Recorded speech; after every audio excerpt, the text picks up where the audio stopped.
મિત્રો 12 વર્ષ પછી 2025માં કુંભ મેળાનું આયોજન।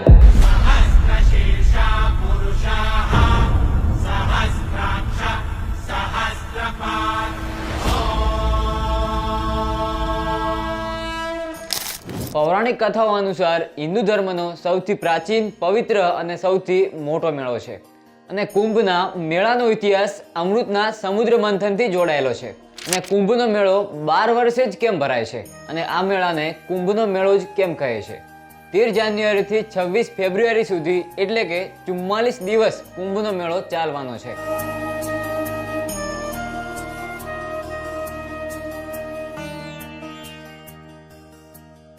અને દુનિયાની લાર્જેસ્ટ ગેધરિંગમાં પણ કુંભના મેળાનું નામ છે, જે ભારતના ઉત્તર પ્રદેશના પ્રયાગરાજમાં થવાનો છે, જેમાં 40 કરોડથી વધુ લોકોની વ્યવસ્થા કરવામાં આવી છે અને તેમાં તપસ્વી સાધુ સંતો અને ભક્તો આવશે। કુંભના મેળા દરમિયાન ગંગા નદીમાં સ્નાન કરવાથી મનને શાંતિ મળે છે અને પાપમાંથી મુક્તિ મળે છે। આમ તો 12 વર્ષે જ કુંભનો મેળો થાય છે, પરંતુ આ વખતે એટલે કે 2025માં જે કુંભ મેળો ભરાવાનો છે તે 144 વર્ષ બાદ ભરાવાનો છે। તો હવે જાણીએ કુંભ મેળાનો ઇતિહાસ અને કુંભ મેળો કેમ ભરાય છે। કુંભનો મેળો અમૃતના સમુદ્ર મંથનથી જોડાયેલો છે એ તો લગભગ તમે જાણતા જ હશો, પરંતુ આપણે તેને કહાની દ્વારા સમજીએ। એક વખત દુર્વાસા ઋષિએ દેવરાજ ઇન્દ્રને શ્રાપ આપ્યો। ऋषि दुर्वासा श्राप देता हूं, तीनों लोग श्रीहीन हो जाएंगे। આ શ્રાપના કારણે બધા જ દેવતાઓ કમજોર થઈ ગયા। આ વાત જ્યારે અસુરોને ખબર પડી ત્યારે તેમણે સ્વર્ગ ઉપર હુમલો કર્યો। પ્રમાણતઃ એવું થાય છે કે જે અસુરો હતા એ દેવોને હરાઈને સ્વર્ગવાસ ઉપર કબજો કરી દે છે। પછી બધા જ દેવતાઓ બ્રહ્માજી પાસે જઈને આ બધી જ વાત બ્રહ્માજીને કહે છે। બ્રહ્માજી બધા જ દેવતાઓને લઈને ભગવાન વિષ્ણુ જોડે જાય છે અને મદદ માંગે છે। ત્યારે ભગવાન વિષ્ણુ તેમને ઉપાય આપે છે કે આપણે સમુદ્ર મંથન કરવું જોઈએ અને સમુદ્ર મંથનથી જે અમૃત નીકળશે તે અમૃત પીને બધા જ દેવતાઓ અમર થઈ જશો, જેથી તમને મૃત્યુ પણ નહીં હરાવી શકે। પરંતુ સમુદ્ર મંથન દેવતાઓ એકલા કરી શકે તેવું ન હતું। તેમને અસુરોની પણ સહાયતા લેવી પડી અને અસુરો પણ માની જાય છે, કારણ કે તેમને એવું લાગે છે કે આમાંથી અમૃત તેમને પણ મળશે।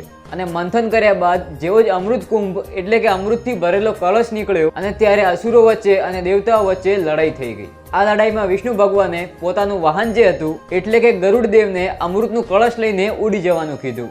અને જ્યારે ગરુડદેવ અમૃતનું કળશ લઈને જઈ રહ્યા હતા ત્યારે અમૃતના 4 ટીપા 4 જગ્યાએ પડે છે, જે છે હરિદ્વાર, નાસિક, ઉજ્જૈન અને પ્રયાગરાજ। ત્યારથી જ આ 4 જગ્યાઓ મહાતીર્થ બની જાય છે। હવે જે અમૃતને મેળવવા માટે દેવો અને દાનવો વચ્ચે યુદ્ધ ચાલ્યું હતું એ દેવોના 12 દિવસ સુધી ચાલ્યું હતું। તે 12 દિવસ માણસોના 12 વર્ષ બરાબર હોય છે, એટલા માટે કુંભનો મેળો 12 વર્ષે જ ભરાય છે। કુંભનો મેળો 4 પવિત્ર સ્થાન પર ભરાય છે, જેમાંથી પહેલું સ્થાન છે પ્રયાગરાજ। પ્રયાગરાજ ત્રિવેણી સંગમ માટે જાણીતું છે, જ્યાં આગળ 3 પવિત્ર નદીઓ મળે છે, ગંગા, યમુના અને સરસ્વતી। બીજી જગ્યાએ જે કુંભનું આયોજન કરવામાં આવે છે તે છે હરિદ્વાર। અહીંયા આગળ પવિત્ર ગંગા નદી પહાડોમાંથી ઉતરી આવે છે, જેમાં લોકો પોતાની આત્મશાંતિ માટે સ્નાન કરે છે। ગંગા નદી સિવાય હરિદ્વાર શાંતિ અને આધ્યાત્મિક ઉર્જા માટે પણ જાણીતું છે। પછી આવે છે ત્રીજું સ્થાન, જે છે નાસિક। નાસિક ગોદાવરી નદીના કિનારે વસેલું છે। અહીંયા આગળ ઘણી જૂની ધાર્મિક માન્યતાઓ અને પૌરાણિક કથાઓ છે। અને ચોથું સ્થાન છે ઉજ્જૈન। ઉજ્જૈન છિપ્રા નદીના કિનારે વસેલું એક શહેર છે, જેનું આધ્યાત્મિક અને ધાર્મિક ઇતિહાસ છે। અને તમને કહી દઉં કે કુંભનો મેળો આ 4 જગ્યાઓમાંથી કઈ જગ્યાએ યોજવામાં આવશે એ એસ્ટ્રોનોમિકલ એલાઇનમેન્ટ દ્વારા નક્કી કરવામાં આવે છે, એટલે કે બૃહસ્પતિ ગ્રહના સ્થાનના આધારે નક્કી થાય છે। અને કુંભનો મેળો ત્યારે ભરાય છે કે જ્યારે બૃહસ્પતિ કોઈક રાશિમાં પ્રવેશ કરે અને તે સમયે થતા કોઈ પણ ધાર્મિક કાર્યોને શુભ માનવામાં આવે છે। એટલે કે જ્યારે બૃહસ્પતિ સાથે કુંભ રાશિ હોય અને સૂર્ય સાથે મિશ્ર રાશિ હોય ત્યારે હરિદ્વારમાં કુંભ મેળાનું આયોજન કરવામાં આવે છે। અને જ્યારે બૃહસ્પતિ સાથે વૃષભ રાશિ હોય અને ચંદ્રમા અને સૂર્યની દશા મકર રાશિ સાથે હોય ત્યારે પ્રયાગરાજમાં કુંભ મેળાનું આયોજન કરવામાં આવે છે। અને જ્યારે બૃહસ્પતિ સિંહ રાશિ સાથે હોય છે ત્યારે નાસિકમાં અને ઉજ્જૈનમાં કુંભ મેળાનું આયોજન કરવામાં આવે છે। અને એવું માનવામાં આવે છે કે જ્યારે સેલેસ્ટિક એલિમેન્ટ બને છે ત્યારે વાતાવરણ સ્પિરિચ્યુઅલ એનર્જીથી ભરાઈ જાય છે। એ સમયે લોકો આ નદીઓના પાણીને અમૃત માને છે અને તેમાં સ્નાન કરવાથી બધા જ પાપો દૂર થાય છે અને મોક્ષ મળે છે।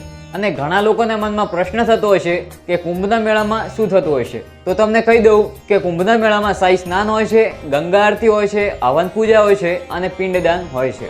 જે વ્યક્તિઓએ વિડીયોને આટલા સુધી જોયો છે તેઓ કમેન્ટમાં જય શ્રી કૃષ્ણ જરૂર ટાઈપ કરજો.